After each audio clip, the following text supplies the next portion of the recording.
tal y como estamos viendo en pantalla. Pero, ¿qué es esto? Pero si en realidad es gameplay de GTA V, nada es verdad. Venga, sal de Matrix, pa' fuera del ciber.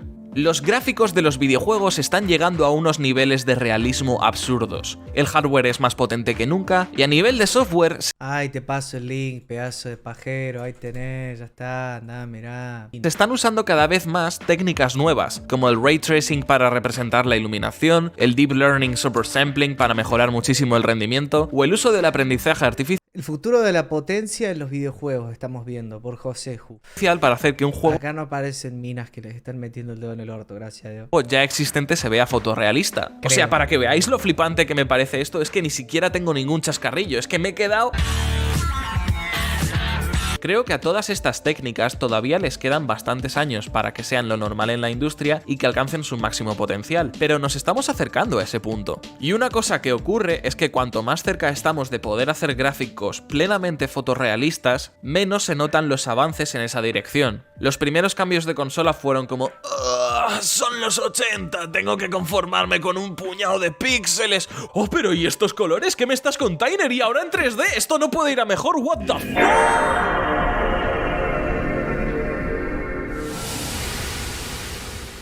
Pero el cambio entre, por ejemplo, la Play 3 y la Play 4 como que no se notó tanto, ¿verdad? Y el de PS4 a PS5 aún menos, en mi opinión. Quiero decir, se nota y está claro que cada consola es más potente que la anterior, pero ya no es como la noche y el día, hay que esforzarse por ver el cambio. ¿Pero sabéis con qué no hay que esforzarse para ver el cambio? Con nuestro patrocinador de hoy, Manscaped. Sí, tenemos otro cliente satisfecho. Manscaped vuelve a patrocinarnos. El producto estrella es lo que llaman la Lawn Mower. Esta recortadora de aquí es Eso es para afeitarse las bolas, by the way. Clave. patrocinar este vídeo. Volviendo al vídeo, a donde quiero llegar es que el fotorrealismo tiene rendimientos decrecientes. Al fin y al cabo, podemos ser, como mucho, tan realistas como la realidad. Cuanto más avanzamos en este campo, menos se notan los avances, porque si una imagen 100% realista es este nivel, nosotros nos estamos acercando a él cada vez más lentamente, y esta curva es una asíntota que, como habréis aprendido en 2020, quiere decir que... Hablando de eso, el otro día me estaba depilando las bolas porque no me gusta, boludo, que cuando tu hermana me consume los testículos le queden pelos, ¿viste? Y me estaba depilando y estaba medio apurado, lo estaba haciendo rápido. Hice ¡sa! Y me pegué un tajito en las bolas y la verdad que la pasé muy mal. no tiene síntomas. Todo esto es dejando de lado la cuestión de si queremos o no fotorrealismo. Yo personalmente prefiero juegos estilizados, pero incluso en el hipotético caso de que quisiera con todas mis ganas que Far Cry 6 fuese ¡buah! Far Cry real, creo que hay cosas que podríamos hacer mejor con toda la potencia de procesado a nuestra disposición, sobre todo para dar más posibilidades al gameplay. Hace un tiempo hablé de Red Faction Guindilla y de cómo en él los entornos se podían destruir, que eso habría muchas oportunidades y boquetes en sitios, ¿vale? Pero sobre todo oportunidades. Desde entonces han surgido juegos que agradezco un montón que existan, como Teardown. En Teardown todo se rompe, empezando por tu ordenador. Todos y cada uno de los edificios o elementos del escenario están hechos con voxeles y se pueden romper. Es destrucción simulada en tiempo real, no son animaciones prefabricadas. Mi parte favorita es que estos sistemas de físicas son el plato principal alrededor del que se estructura el resto del juego. ¿Cuál es mi Far Cry favorito? No sé qué tiene que ver con lo que estamos viendo, pero Delicias Anales 3 es mi videojuego favorito de Far Cry, sí. La destrucción no está ahí para hacer bonito o como algo secundario, sino que en este caso se está aprovechando para crear una experiencia que no hubiera sido posible en ningún otro título.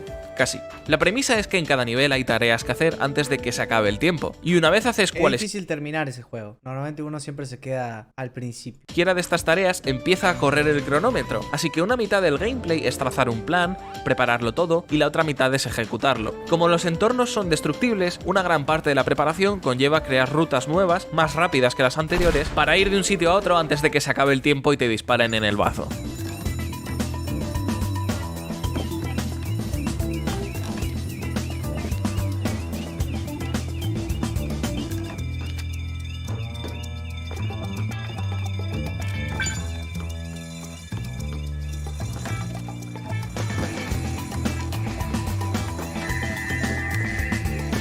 Alto juego.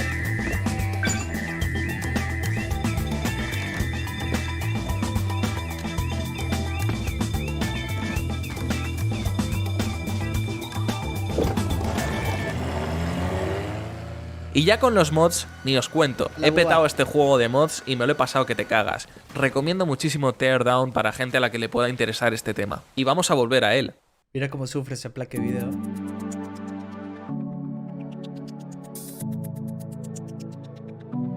¿Qué tienen estos mundos en común? Son estáticos. Casi nada de lo que hay en pantalla es algo con lo que interactuar más allá de hacer cosplay del Evergiven. No sé si os pasa lo mismo que a mí, pero cuando no puedo interactuar de forma significativa con algo en un juego, poco a poco lo voy filtrando de mi cerebro hasta que apenas me doy cuenta de que eso está ahí. La parte instintiva de la cognición humana que ha evolucionado para jugar al Skyrim deja de apreciarlo porque de cara al gameplay no supone información útil. Y es una pena porque en ese proceso se pierde un poco de inmersión. Esa es una de las cosas que más me gustan de Teardown. Al hacer que el espacio entero sea interactivo, te obliga a apreciar todo el mundo del juego. Es algo que también hace Minecraft. Todos los bloques, todo a tu alrededor es algo con lo que puedes interactuar de una forma u otra y que por eso puede mantener tu interés. Y el de millones de jugadores, o sea, yo no digo nada, esta filosofía de diseño tan solo es la del juego más exitoso del siglo XXI, no digo nada. Esta es la dirección que me gustaría que se explorara más en el No vi lo de Reckless. futuro. Dedicar recursos a crear mundos con mayor interactividad, aunque no sean tan visualmente impresionantes. Y siento ser monotema, ¿vale? Pero volviendo a Teardown... Pero tipo, yo no creo que la gente juegue los juegos por los gráficos, o sea, los adeptos a los juegos realmente. Yo creo que los gráficos son importantes, lógicamente tener una buena experiencia visual, pero el gameplay siempre es lo más importante. ¿Por qué mierda la gente sigue jugando al LoL si se ve como un juego de hace 10 años, man? O sea, tipo, el gameplay, evidentemente. Tiene unas cuantas mecánicas que ejemplifican lo que quiero decir. Aquí el humo es un gas que en lugar de ser un JPG con transparencia cutre, es una nube que ocupa volumen y se comporta de forma realista. Se queda sobre todo cerca de los techos y dificulta la visibilidad. En este juego igual eso no es gran cosa, pero pensad en el potencial de esta mecánica en un título distinto, como Rainbow Six Siege. Un humo realista que al ser más denso arriba, te plantea un dilema interesante. ¿Decides ir de pie, más rápido pero con menos visibilidad? ¿O te arrastras para ver mejor? O igual tomas una tercera opción y decides hacer agujeros para que se ventile la sala y que la nube se disipe antes. Las posibilidades las decide tu creatividad, no las normas del juego. Hablando de gases, Teardown tiene muchos mods interesantes como este avión en el que se puede simular la despresurización del espacio, lo que me parece... Otra cosa que me ha llamado la atención son las físicas de cables y de cuerdas. Ya existen en otros juegos, pero aquí crean puentes de suspensión que funcionan de forma realista, con sus distribuciones de peso y tal, como el Golden Gate. ¡Oh, Dios mío! ¡Es el puente de Sonic en el que va el erizo este! ¡No, Sasuke, no! No voy a mentir, parte de lo que me gusta de simular esto es que mola un montón de ver, de por sí, pero también creo que puede abrir muchísimas posibilidades. The Last of Us 2 realmente es uno de los juegos de esta generación. Lo que hoy me interesa es que tiene las mejores físicas de cuerdas y hace muy poquito con ellas. Sé que en el gran esquema de las cosas es algo muy pequeño que criticar sobre el título, pero me fastidia que alguien se haya currado tanto este pedazo de tecnología y que acabe un poquito desaprovechada. La simulación en sí de la cuerda es fantástica. Hay animaciones generadas procedimentalmente para recogerla, para llegar al final, colisiona con objetos y se tensa perfectamente.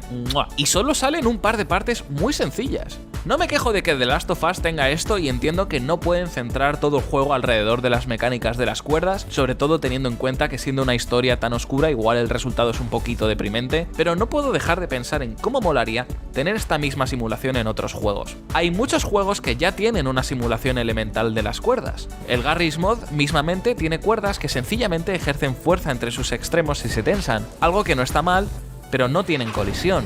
Last of Us 2, mientras tanto, es que es la leche. Y lo que molaría en otros juegos, poder tensar cuerdas para hacer trampas, para sujetar objetos entre sí, poder hacer nudos y atar objetos a partes del entorno si hace falta, sería muy útil. Último ejemplito, ¿vale?, de cómo se podrían mejorar las físicas. Cristal. El motor Source 2 tiene una modelización de los cristales que a mí, sencillamente, me flipa. A diferencia de otros juegos, aquí el cristal se parte en fragmentos individuales que persisten y que interactúan con el entorno de una forma dinámica. ¿Para qué se puede usar esto? Bueno, lo primero que se me ocurre es que ahora si tienes que romper una ventana para entrar, igual te interesa romperla de tal forma que puedas pasar sin que te caiga un gran panel de vidrio encima. O igual luego los fragmentos del suelo pueden hacer daño o se pueden recoger para lanzar. No sé exactamente, ¿vale? Pero yo le veo potencial. Y precisamente todo esto es muy guay, muy bonito, pero ¿dónde entra la potencia aquí? Casi todas estas cosas tiran sobre todo del procesador, más que de la tarjeta gráfica. Y a día de hoy se notan un poco las limitaciones, no solo a nivel de hardware, sino también de investigación y optimización del software y el Tupperware. La mayoría de estas implementaciones de físicas vienen de estudios muy pequeños, como Facepunch o Tuxedo Labs, la gente que está detrás de Teardown, y por gente quiero decir una persona. Estoy un poco cansado de ver cómo se invierten millones y millones en hacer que las rocas sean un 10% más realistas cuando podríamos tener mundos mucho más vivos. Si más estudios dedicasen recursos a avanzar en estos apartados, podríamos tener experiencias mucho más ricas en detalles, más inmersivas y más interesantes. ¿Qué opináis? ¿Estáis de acuerdo conmigo en esto o os apetece equivocaros? La verdad es buena idea. O sea, la verdad es buena idea que los juegos sean mucho más interactivos realmente. O sea, que solamente lindos vistosamente y fotorrealistas y toda la bola. Capaz que lo pruebe, o sea, se ve interesante. Por lo menos el juego así se ve interesante.